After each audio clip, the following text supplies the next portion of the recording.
Okay, go ahead, Jennifer. Awesome. Thanks, Sunny, and thank you everybody for joining me this afternoon.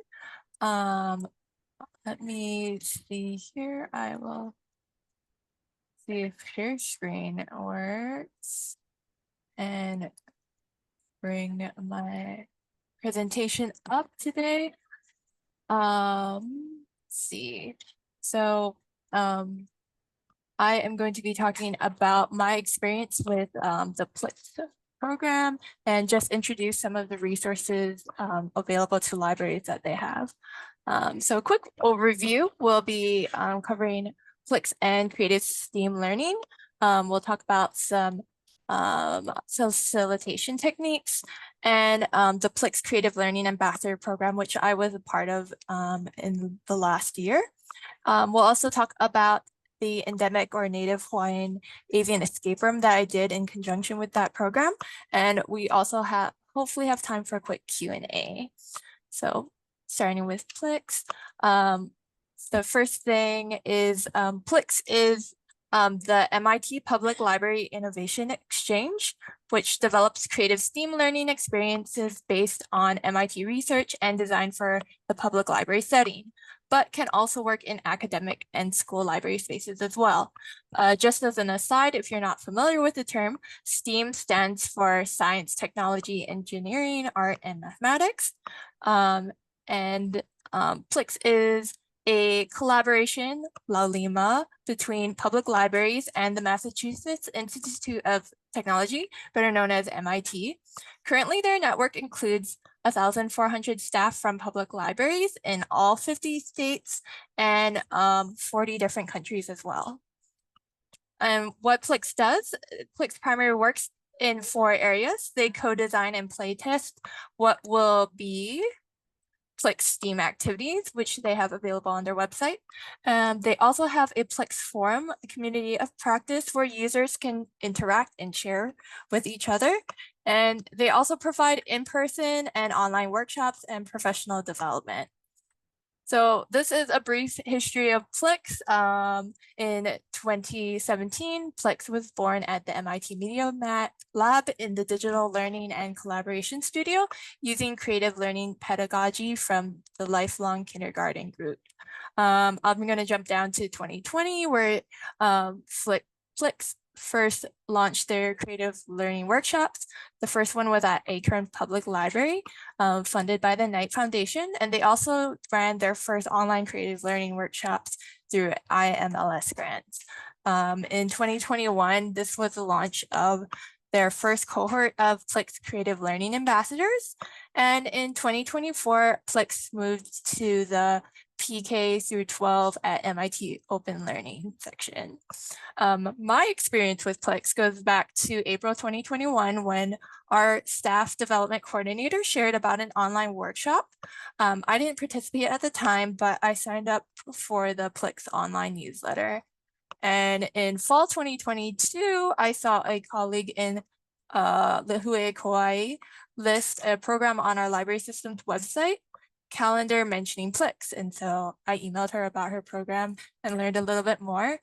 And in summer of 2023, I finally signed up for and participated in several PLIX Play Cafe events online. In fall 2024, I applied for and was accepted into the PLIX Creative Learning Ambassador Program for the 2024-2025 school year.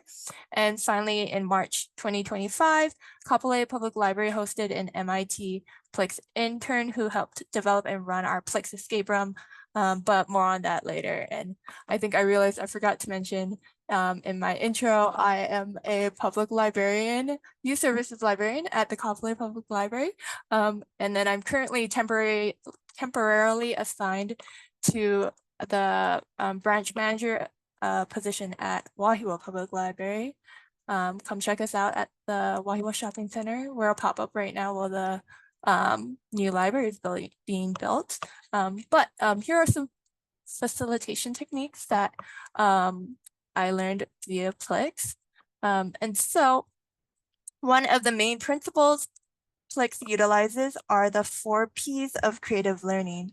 In the creative learning framework, we learn best when we work on projects that invite us to engage our passions in a playful environment that supports tinkering and risk-taking while sharing and collaborating with our peers. And this is detailed in the book Lifelong Kindergarten, Cultivating Creativity Through Projects, Passion, Peers, and Play by Mitchell Resnick. This is available in our public library system if you're interested in reading it or getting your own copy. You can also see elements of it in our other MIT Media Lab initiative, such as Scratch, the world's largest coding community for children. Many of you may be familiar with that. And Octo Studio, a free mobile coding app made by the creators of Scratch. Currently, there are 12 PLIX STEAM activities available for free for anyone to utilize in their libraries. I believe their newest activity is CubeSats on the second row, which I think would be fun to incorporate if you use or have utilized NASA at My Library or NASA's starnetlibraries.org, which is another great STEAM program resource. I'd like to show you the website really quickly. So I think, are you guys still able to see my screen okay? Let me go. So if you go to plix.mit.edu, this is the main PLIX website. Over here on the side, they have, I think maybe my screen's right there. So we have a forum here. Take a look at it real quick. And so this is where you can sign up for a free account and participate in different conversations and things like that with other library programming staff across the US and internationally as well. And then if we go back here, we have things like the facilitator resources. So there's tons of information and resources, downloadables and printables that you can take a look at here. I'm going to show you guys the activities, the main things.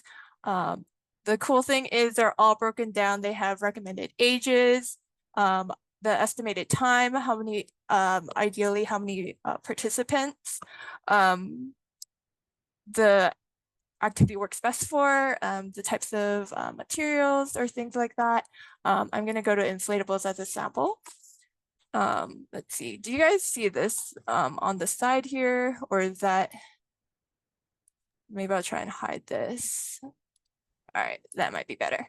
Okay, so on the website, they'll have an introduction to the activity. You can see samples made by other libraries that have submitted, get some inspiration and ideas. They have prompts, if there's any remixes or reimaginings of them. They have a list of all the materials and items you'll need, and instructions, facilitation tips, and information as well. What I really love is that they come with instructions. So they have printable zines that you can download. So if we take a look at this, there's a zine of instructions that you can print out, cut up, fold, and give out to your participants. And things like this. So they have everything included, so you can print them out. They also have editable versions of it. If you want to customize it to your library or to the specific project you're doing, you can download that as well. All right, so let me hop back into our presentation here. All right, and so some of the PLIX facilitation techniques we learned as ambassadors are framing prompts to open up possibilities. Great activity prompts leave room for and inspire patrons to bring their own passions and playfulness. Invite patrons' ideas with open framing that encourages creativity, but not so open that they don't know where to begin. A theme like Enchanted Garden works well because it doesn't have a defined end product like make a frog would. Always look for ways to widen the walls, lower the floor, and raise the ceiling on the range of what's possible. Another technique is to create diverse, inspiring project examples. Show, don't tell by featuring a variety of approaches with example projects that provide a range of jumping off points. Keep them readily available to inspire patrons to tinker with their own ideas. The best examples, both thoughtfully incomplete and not too complex, can also help with troubleshooting and questions. If anyone is stuck, refer them to your example or a peer's project. Avoid using step-by-step instructions. If you must use directions, highlight points where patrons can make a project uniquely their own. You can also celebrate process and product. Appreciate the learning journey. Reflect on how things are going via check-ins and share-outs with your patrons. When checking in, you may find a patron who's stuck. Ask them clarifying questions about their ideas or process and give suggestions instead of directions. Allow for multiple pathways into and out of the activity and make space for patrons to work at their own pace without feeling rushed. Encourage peer learning. Ask patrons to team up to help one another. This fosters a culture of support, alleviates some of the pressure on the facilitator, and opens opportunities for collaboration. Besides, teaching someone else is a great way to deepen one's own learning. Ask patrons to work with you and help you figure something out to model what this looks like in practice. Don't touch the tools. When a patron asks for help, let them maintain control of their project, materials, and tools. Instead of grabbing the tools yourself, ask questions or suggest possible next steps for the patron to implement themselves.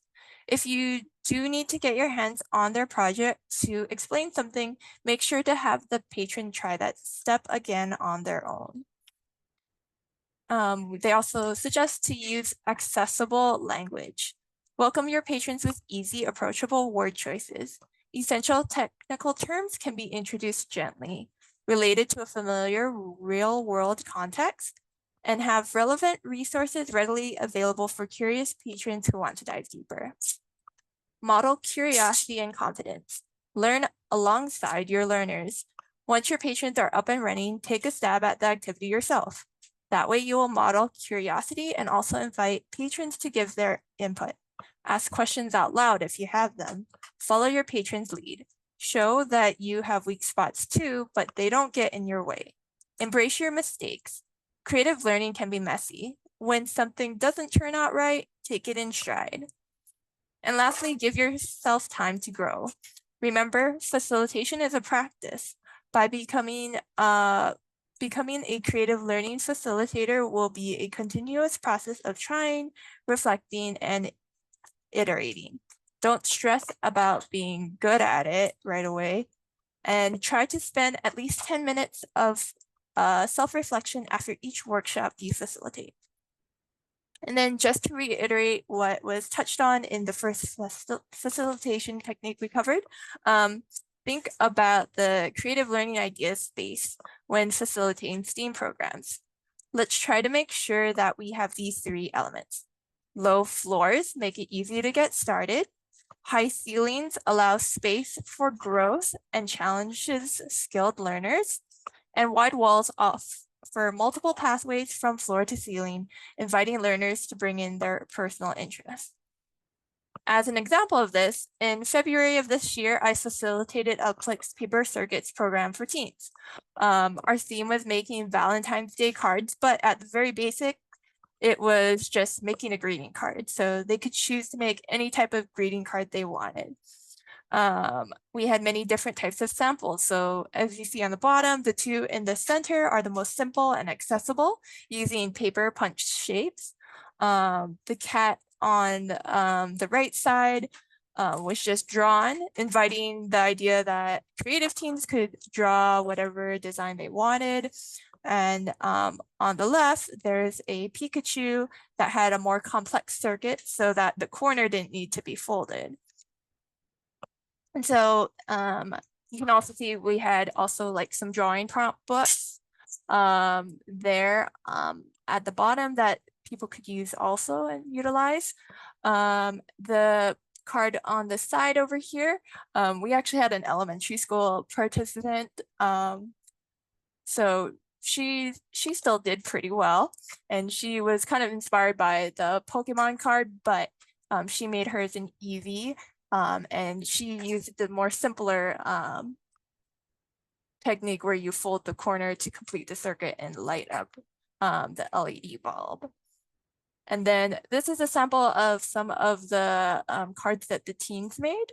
And so you can see the different circuits that they designed and experimented with.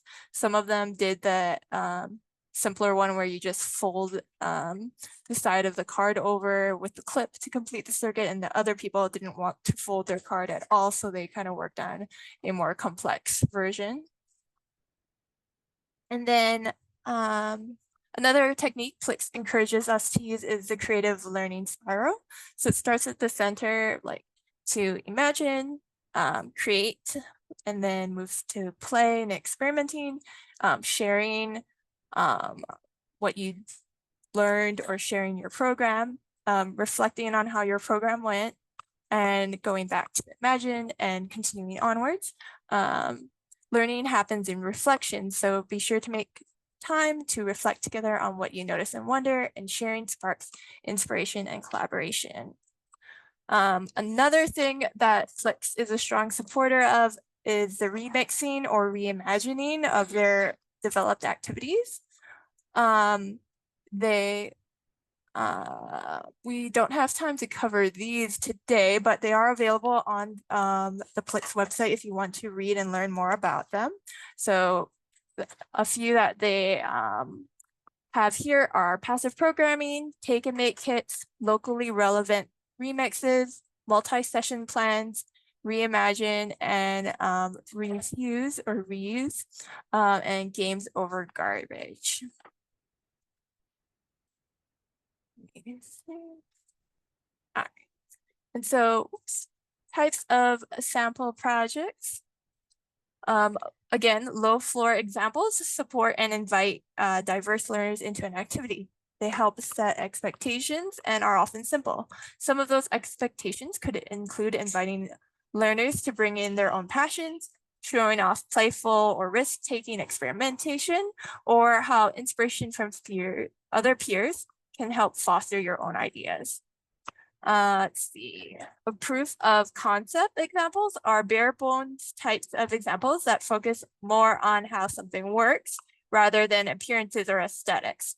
They can be a guide that helps with troubleshooting and can support facilitation if you don't have enough people to help out. They can be low floor or high ceiling. Failure examples show that sometimes even your ideas or visions for a project is not always easy to create. It helps model persistence and learning in the process. When presenting a failure example, include an explanation of your goals or visions.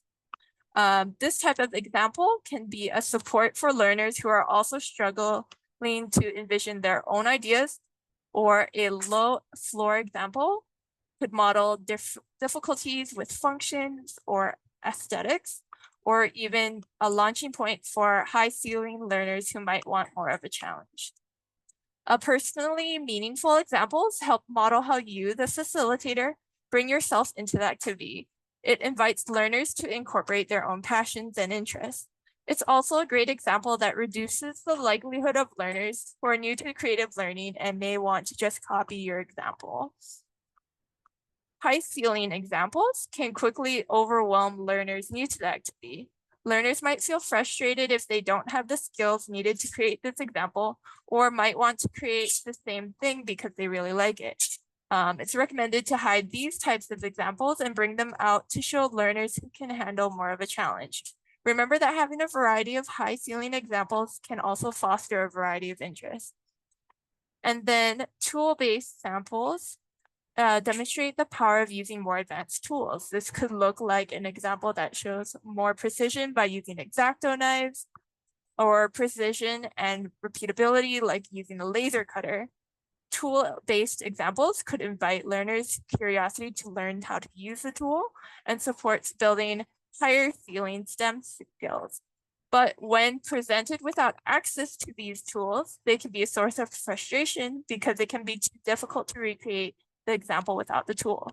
And so remember that in learning to use these tools, the learners also need time, the space to, and the resources to mess around, fail, and iterate.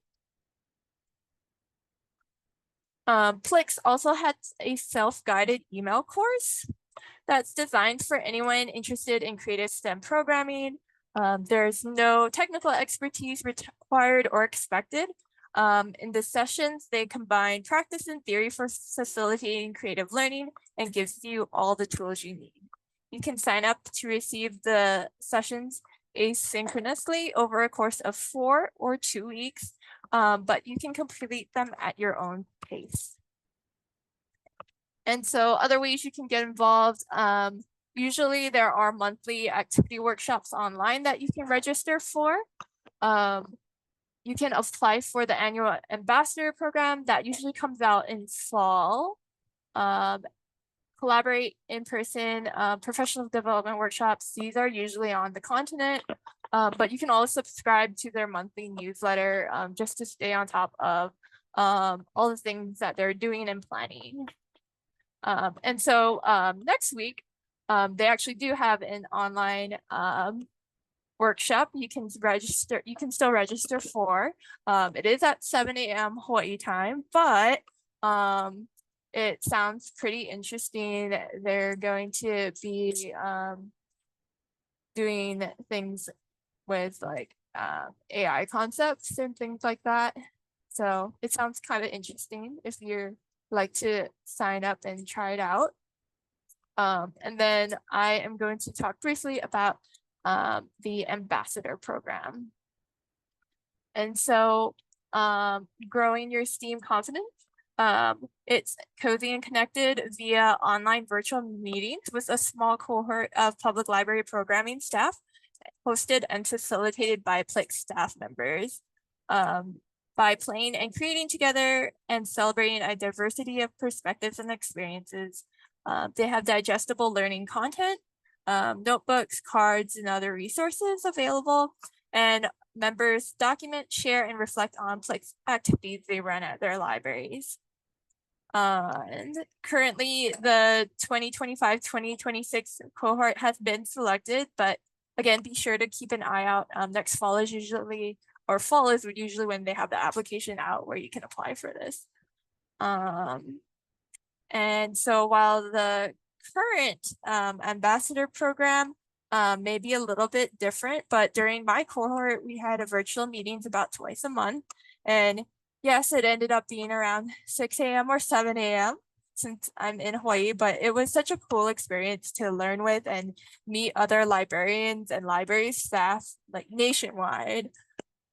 Here are some quotes from previous PLIX ambassadors about their experience.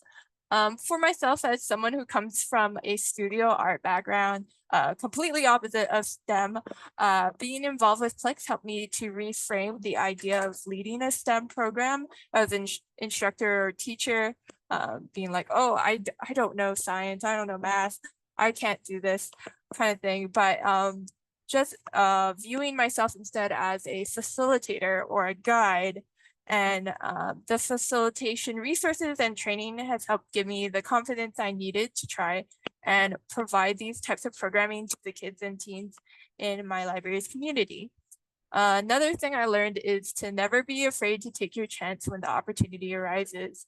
So as part of the PLIX Creative Learning Ambassador cohort, we had the opportunity to pitch a STEM program idea to help to develop with a PLIX MIT intern with a small grant for funding and travel stipend for the intern to travel during spring break to help run the program.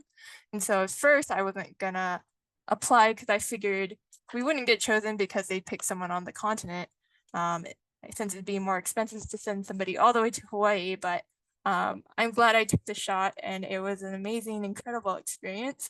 So the last thing I'd want to share with you guys today is that our PLIX escape room.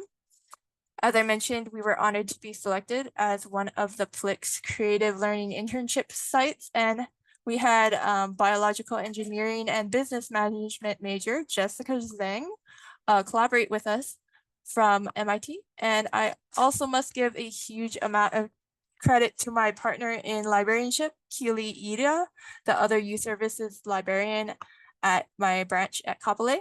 I might have come up with the idea of doing a PLIX remixed escape room, but she ran with the concept. And so we called it our avian escape room. Just there. We held it in the center of our library through a space that we were able to create with room dividers thanks to funding from PLIX, since our library does not have a separate meeting or programming room. We had 46 patrons over 10 sessions in 2 days try out our escape room. While we designed the puzzles for teens and adults, it was almost an equal amount of teens, adults, and kids. And we noticed that most of them participated as families. We were very ambitious and incorporated elements from 4 PLIX programs into our escape room. So this is a photo of our setup here. And our scenario was that players were in the office of a fictional animal conservationist and online influencer, Auntie Iwalani, who was bringing awareness to endemic or native Hawaiian bird species. But after her death, they needed to unlock this black and red box that contains her last project. And so to unlock it, they need to gather materials to finish the paper circuit, which when complete lights up and reveals the 4-digit code. And we chose this number because researchers have identified 71 endemic Hawaiian bird species, but only 48 remain alive today, and the majority of them are endangered. And so this is a few samples of the puzzles we had. And so this one was based on a beautiful symmetry, which you might have seen from the PLIX activities. For this one, we hid paper feathers around the room, and when they were collected and put together to complete half of the bird wing, it would reveal a word to unlock the codex tube, which had PLIX instructions for the paper circuits. I also had a list of tips you can see on the left side. We posted in the escape room that emphasized growth mindset, collaboration, and communication. I thought this was especially important for people who maybe had never done a commercial escape room. And for our data gems inspired puzzle, we had a PLIX bean with instructions hidden in the room, along with a note in Nalani the Nene's nest. Beads and a pipe cleaner were in the gachapon machine, and the coins for it were hidden in a box. Once they got the materials, a research notebook had the data players would need to make a tracker necklace that, when given to Nalani, she would reveal a key given to the players by staff to unlock a acrylic box with a battery. For spatial poetry, our intern Jessica created poems to match 4 different native birds. We added the poem near each bird's flight patterns on this map here, and players would have to use the descriptions in the poem to match the map to match a specific bird in a notebook, which would reveal code for its lockbox. And so, for example, the heart is the red-tailed tropic, because the poem says, "Over the canyon when winds are strong, this tiny bird's wings flutter all day long. The red tail flicks as it hums with glee, a desert traveler you'll soon see." And so in the notebook, you can see the red-tailed tropic. It has information like it flies over canyons, and of course the red tail as a hint as well. And there were over 10 incredible posters, which were designed and researched by my coworker Keely. Some are decor, but others are actually clues. Finding a hidden UV flashlight would reveal that some of these posters had arrows for a directional lock, and the sequence was based on how one poster's clue led to another. And so here is a few more pictures of participants working in the escape room. So you can see wide range of ages, teens, elementary school, little ones too, adults, everyone was getting involved and participating. So our patron evaluations were full of positive comments about their experience, and even the ones who lost or ran out of time, they still had a good time. We got lots of feedback asking us to do more escape rooms. And we had a good amount of team participants. A lot of you Hawaiʻi librarians or you know how hard it is to get teams into the library sometimes. 42% indicated that it had been over a year or they had never attended a library program before. So it brought us new patrons, a different type of clientele that maybe we normally see. I've done escape rooms at Pro City Public Library before as well, and that's very similar to the evaluations that we got as well at the time there. We supported creative STEAM learning through practicing the soft skills, and we utilized PLIX remix strategies like a locally relevant remix topic and games over garbage. We were able to reuse all of the PLIX elements in our program. And then some of the facilitation tips we used, peer learning, encouraging teamwork, don't touch the tools, let them work, celebrating the process, which I think is integral to escape rooms because it's about the experience. It's not about winning or breaking out. And then frame prompts to open up possibilities because the game master, the staff person who is in the room with the players, gives hints when they're stuck. And one really fun moment was I was not the game master for this round. I was on the reference desk, but I kept hearing this kind of precociously smart but socially awkward teen. I think you guys know the type. He and his family were doing the escape room, and so I loved when it was his younger sister who connected and solved the Jada Gems puzzle all by herself. I thought that was hilarious. But also they were solving the puzzles together as a family. And I heard him enthusiastically proclaiming to the staff at the end that it was the best escape room he had ever done, 11 out of 10, which was really fun. Some things maybe we might do differently was to increase the staff size. Or I'm sorry, the team size, because we had a limit of 5 players per session. But when we had the room dividers all set up, we realized that we could accommodate more.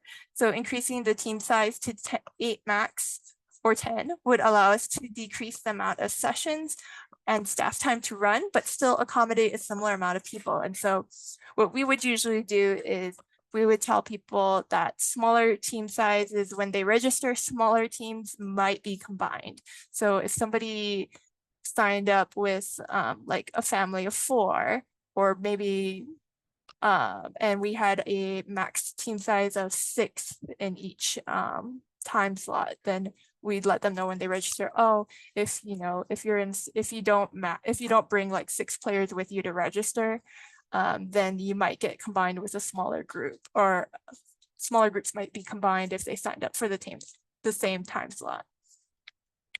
Let's see. We also, alternatively, we could maybe run 1 to 2 sessions per day, but have the escape room set up for the whole week. If you have a programming room that you don't use that often, that you could leave up for the whole week, that might be a good option for you, especially if you have a smaller library or smaller staff. Another idea would be to offer more PLIX activities at our library prior to incorporating it into the escape room. We had 2 teens who were at our Valentine's Day light up card program, so they recognized the paper circuit, but it was new to everyone else. I'd also recommend focusing on one PLIX activity to incorporate into an escape room. It was very ambitious to try and do 4, and I admit that was because I was kind of pitching it for the grant. But if you focus on 1, you can probably incorporate more STEAM learning or educational elements. And don't be afraid to modify or switch things up if it's not working. We originally had an ambient bird track in the background when the bird with the bird calls actually being Morse code for one of the locks. But no one ever figured it out until the staff gave explicit hints about it. So we removed it for the 2nd day. And then mahalo nui loa to Keely Ida, Jessica Zhang, PLIX, especially Ada Wren Mitchell and Joe Diaz, and my cohort, my supervisor Leanne, Justin Maga was the former he was the branch manager at Kabale Library at the time, and our library development services team, they printed a lot of our posters for us. So mahalo. And I think I have time if anyone has questions. And I will bring this up just so I can see people.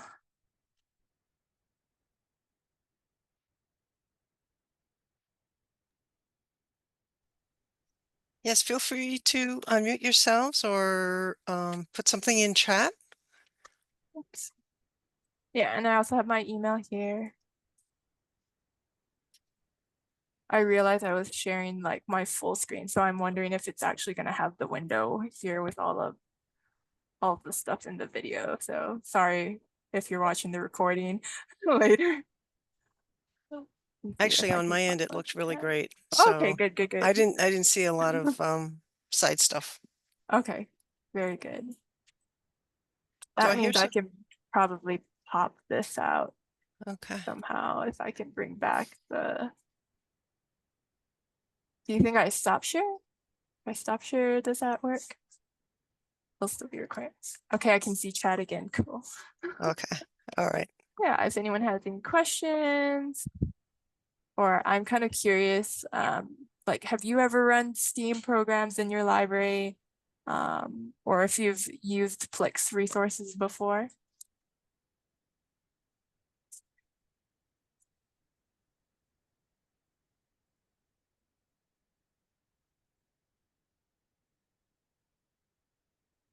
Well, I'll have to say I'm not seeing any responses, but so just talk over me if I'm not seeing it properly. But um, I really love the basic concepts that you had outlined, and since I used to live a life of a tech support person, a lot of those basic concepts apply 100%. Like Mhm. low floors, high ceilings, and don't touch the Mm, tools. mhm. So these were just excellent concepts to keep in mind. Yeah. I think And it was really neat for me to think about too, because the first thing I thought about was I don't know how many of you guys do use children's services, but for story time, we would do a craft after story time, and it'd be interesting to see the different types of parents, because there's some who will let their kids cut and do whatever, and there are others who are like, no, I have to cut for you because to make it nice kind of thing. And so yeah, I was like, oh, some of these parents should learn some of these facilitation techniques too. It would be great, kind of, hey, you know, because that's there kind is a part yeah, of people who are like, oh, I want to make it perfect, kind of thing, that and you're like, that's a brilliant but how idea. do they? You need to let your child learn, kind of Uh-huh. thing. So Yeah. that was kind of fun to that really resonated with me about like how can I try and facilitate even stuff that aren't STEM programs, like when I'm doing story time, like how do I encourage like those caregivers and things to also kind of facilitate instead of trying to take over their kids' project kind of Yeah. thing. Yeah. These are excellent communication skills that Mhm. would work in so many different scenarios. Mhm. Yeah. Well, I am not seeing any. Does anybody want to chime in here? Everyone's Mhm. okay? That's a good Okay, thing, right? well, Jennifer, thank you so much. And Yeah. I would like to remind Mhm. everybody, thank you for coming to the session. And there is an evaluation link. Do not forget the Mhm. evaluation link. It's going to be Yeah. available on the conference schedule. Mhm. And Yeah. Jennifer, did you want to say any last comments? No, but if you guys have time to fill out the evaluation form I'm not that hearing you. You oh, sound. Hmm. can you hear me now? Hello?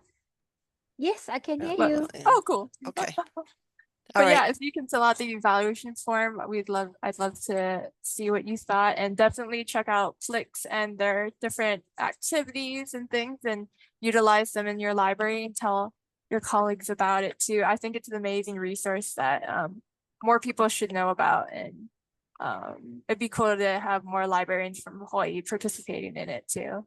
Yeah, I'm going to be thanks turning so off the much. recording right now, just in case that's important to anybody.